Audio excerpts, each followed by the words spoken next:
Nous venons de prouver que la couleur de la peau et l'exposition solaire cumulée sont deux facteurs significativement liés à la présence de mélanome. Ça signifie que ces deux facteurs pourraient être pris comme facteurs diagnostiques de cette maladie. Alors pour connaître le pouvoir diagnostique, eh bien on étudie la fameuse courbe de Roch. Voici cette courbe de Roch.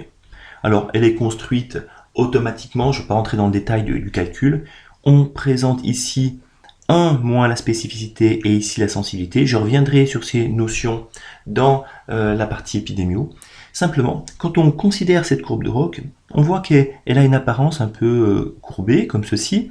Et il faut voir que cette courbe, plus elle se rapproche de cette allure-là, meilleure elle est. C'est-à-dire, plus vos variables ont un pouvoir diagnostique.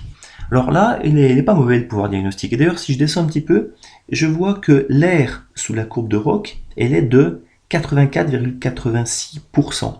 Plus cet air se rapproche de 100%, meilleur est le pouvoir diagnostique de notre modèle. Donc c'est cet air-là, c'est l'air qui est ici. Bon. Alors on va prendre un autre exemple, un exemple d'école. Imaginons que je cherche à expliquer la présence de mélanome par la variable sexe. En sachant que la variable sexe, c'est pas une variable que l'on a observée, mais on a contrôlé. On s'est débrouillé pour avoir autant de filles et de garçons dans les deux groupes, chez les traités et chez les témoins. Donc, nous allons faire une régression logistique. Ah, j'ai pas cliqué au bon endroit. Je refais analyse régression logistique pour expliquer la présence de mélanome, cette fois-ci par le sexe. Je valide. Voilà ce que j'obtiens. Ma courbe de Roch, elle est linéaire, comme ceci.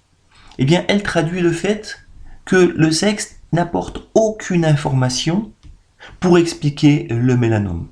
Voilà, vraiment aucune information ne peut être tirée de ça.